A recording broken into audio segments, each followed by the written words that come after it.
Welcome to another vlog, and for this vlog, ang gusto ko natin pag-usapan is 5 tips to waive your annual fees. Okay, so if ever, alam niyo naman, di ba, if you get your credit cards, usually a lot of your credit cards here will have annual fees. Now, the annual fee, it's a valid credit card charge. Why? Syempre, kumikita yung bangko, di ba, ginagamit mo yung mga services nila. Some credit cards, more premium credit cards, mas maraming mga perks na binibigay. Kaya syempre, mas mataas yung kanyang annual fee. Syempre, alam mo yun naman, di ba, banks have to earn. So, syempre, kailangan nila mabawi yan somewhere, somehow. But, based on my personal experience, guys, hay nako, I'm telling you, lagi ko pinapa-waive ang annual fees ko. It's because, guys, why not waive or have or request your annual fees to be waived? Number 1, sayang yun kasi, di ba, pera rin yun. Isipin mo, paano kung meron ka 10 credit card, tapos lahat ng annual fees nun 5,000 pesos? In a year, that's 50,000 pesos. Anong pwede mong gawin with 50,000 pesos?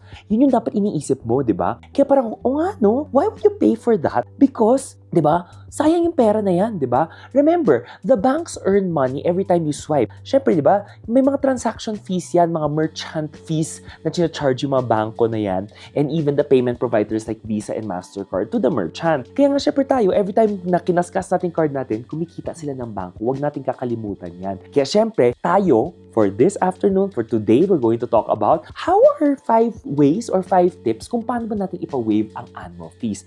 Now, these are based on my experience, and some naman, syempre guys, nagawa ko na rin. Most of them, na-try ko na. Yung iba naman, hindi ko pa tinatry, but I've heard stories na, oh, no, gumagana rin naman yan. And of course, syempre, let us save money this year. Sayang kasi yan, di ba? Now, without further ado, let's start with tip number 1. Tip number 1, alam mo, it's as simple as just ask right away. So every time na nakita mo na bill ka na ng annual fee mo, 'di ba guys, dapat ma-bill ka muna ng annual fee. Hindi yung tatawag ka tapos hindi mo pa nakikita yung annual fee mo. Tumawag ka pag nakita mo yung annual fee mo either sa app mo or sa statement of account mo. And then, just ask, 'di ba? Telepono talaga, nakikita mo millennial, no? Just ask right away. Walang anything wrong with asking. Sabihin mo lang, hi, nakita ko na may charge ako ng annual fee dito. Pwede ba natin ipa-waive to? And automatically, di ba, our CSR will help us check it out. Wala kang kailangan sabihin, wala kang kailangan maraming palabok. Ito yung usual tactic na ginagawa ko. Tatawag ako, di ba, I'll just call, and then parang, hi, pwede ba ako magpa-waive ng annual fee? Kasi nakita ko na-charge na ako dito ng annual fee. Can you help me look at it? Can you help me process an annual fee waiver? Period. Walang anything, wala na ako kailangan sabihin. Yun lang. Diretso. Diba? And then, titingnan nila yan. Now, depending kasi, pag lagi mo ginagamit yung credit card mo, based on my experience, usually, or if ikaw yung tipong customer na marami kang mga pera sa loob ng bangko na yan, may investment account ka or mga products with that bank, usually, you are a valid customer and they will waive the fee outright. Parang, ay, nakita namin na ginagamit mo yung credit card mo, ganyan. Okay, waive na siya. That's up tip number 1, di ba? There's nothing wrong. Again, lagi sinabi ng dad ko, ask and you shall receive. O nga naman, ano naman natin, di ba? Okay, so that's tip number 1. Just call, and then pag nakita mo na yung sa statement of account mo sa app mo, go, agad. Tawagin mo lang. Now, tip number 2, you can also use the magic phrase na parang retention waiver. Alam mo yun, yung parang banks do not want to lose the customers. It's because mahirap makakuha ng isang customer. Kaya nga, syempre, now, ikaw, maglalaro ka ng parang, hi, I'd like to request for an annual fee waiver. Kasi nga, retention waiver to eh. Loyal naman ako ng customer dito, di ba? Lagi ko ginagamit din yung produkto na yan. Baka naman pwede mong i-waive yung annual fee ko. Baka naman merong option na i-free waiver na natin. Wala akong kailangan gamitin.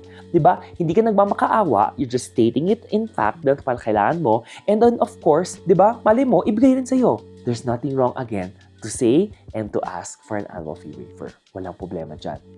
Now, tip number 3, you can now highlight your good payment history rin. Diba? Every time na nag-uusap ka or kinakausap mo, diba lagi ka naman on time magbayad? Diba? Remember, banks do love a responsible payer. Why? Siyempre, hindi na sila mahihirapan mangolekta ng pera. Diba? Ang ayaw ng bangko yung mga hindi nagbabayad. Kasi yung mga hindi nagbabayad, siyempre, kailangan pa nila tawagan, kailangan pa nila ipadala sa collection department nila. So guys, why not use the script like, I've been a good customer naman. Nakikita mo naman, on time ako nagbabayad, wala akong mga bad records. Baka naman I can request for a full annual fee waiver. Diba? Why not? 'Di ba? Minsan kasi automatic nila wini-wave, paminsan naman kailangan ng konting lambing rin with our, CSR. Remember guys ha, every time we talk to the CSR, yung mga agents na yan, remember that they are people, they are human as well. So we have to be kind. Hindi yung dapat nangaaway tayo or pagpasok pa lang natin telepono, sugot tayo, gera na kaagad. Again, it's free to be kind, ha? Guys, kaya please, wag tayo yung parang, pasok ka agad, gayahin mo. No. Okay, tip number 4. Now, if ever, di ba, some of those, ayaw talaga nila i-waive, ask for some offers na pwedeng ibigay sa'yo. Usually, ito yung mga 3 offers na binibigay ng mga bangko.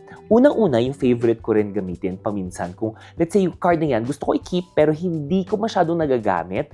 The first one that they usually offer is the usage commitment. Yung usage commitment, guys, is parang sabihin nila, kailangan mo mag-spend ng 10,000 pesos in 30 days. Or kailangan mo mag-spend ng 30,000 in 60 days. Or kailangan mo ng 60,000 in 60 days. Ganun siya. Diba? So, merong conditional offer para lang ma-waive yung annual fee mo. Now, if you're the type na gusto mong i-keep yung credit card na yan, valuable siya sa'yo. And okay naman sa'yo, diba, na pwede mo magamitin yung conditional or usage offer na yan, diba? Let's just say, ililipat mo lang sa isang credit card mo lahat ng mga gamit mo dyan to the one that you need to waive the annual fee in or to, then go lang. Lipat mo lang siya. Ako usually, I like to use this one. Kasi for me, gagamitin ko rin naman talaga eh. Magkakaskas naman talaga ako. Gagamitin ko lang yung credit card na yon para lang ma-waive yung annual fee. Now, usually, i-waive ka agad ng bangko yon. But there are some banks na hindi muna nila i-waive, kailangan mo na bayaran, then after nagamit mo na siya, tsaka na lang nila i-waive yan. Tatawag ka ulit. So, it depends bank per bank. So again, tawagan mo lang yan. There's no harm in asking that. Then, the second offer naman that they usually give is kailangan mo mag-enroll ng biller. For example, yung Meralco mo, phone bill mo, or let's say yung water mo, kailangan mo i-enroll dyan. Then, kailangan nakalock ka for a year yan. Then, i-waive din yung annual fee mo. That's the second offer. Then, the third offer naman is kailangan mo mag-installment offer, yung mga cash loan offer naman. Parang, papautangin ka ng 20,000 pesos, tapos sobrang baba ng interest, pero if kunin mo yung cash loan na yan, then go, i-waive nila yung annual fee na yan. Yun yung mga 3 things na usually naririnig kong mga offers nila. Yun yung mga top offers talaga ng mga bangko na yun. And of course, nakalimutan ko, yung sometimes na offer rin nila na hindi ko talaga type is yung using your rewards point. If ever may rewards or may points yung credit card mo yun, sasabihin nila, sir, meron kang, or ma'am, meron kang rewards na ganito. If ever, pwede natin gamitin yung points pang offset, ganyan.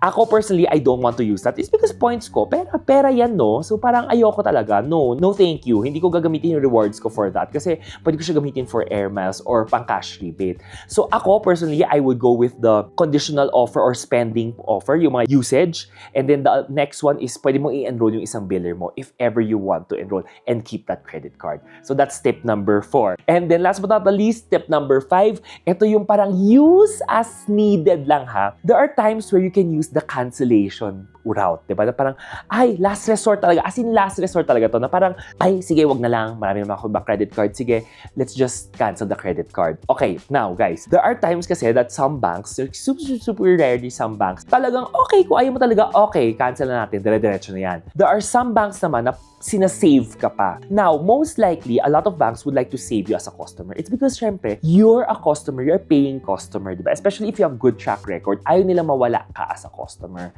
So, this tactic or this tip, use it as needed. Parang super last resort mo talaga to. As in, yung parang all else fails, kaganyan siya. And sometimes kasi, kailangan mo gawin to twice or thrice. Paminsan kasi it depends on saan ka or sino sumagot ng phone mo, diba? Or sino sumagot ng call mo. So, don't usually just use this right away. Ako kasi, I believe that there are always ways, diba? There are always ways. And kindness goes a long way. Pag inaway mo yung agent talaga, I'm telling you, hindi ka talaga nila yung wave. As in, talaga syempre, papahirapan ka nila. Kaya sabi ko, always be kind. At the end of the day, remember, ikaw yung may kailangan, ha? Hindi sila. So, kailangan mo rin maging mabait, diba?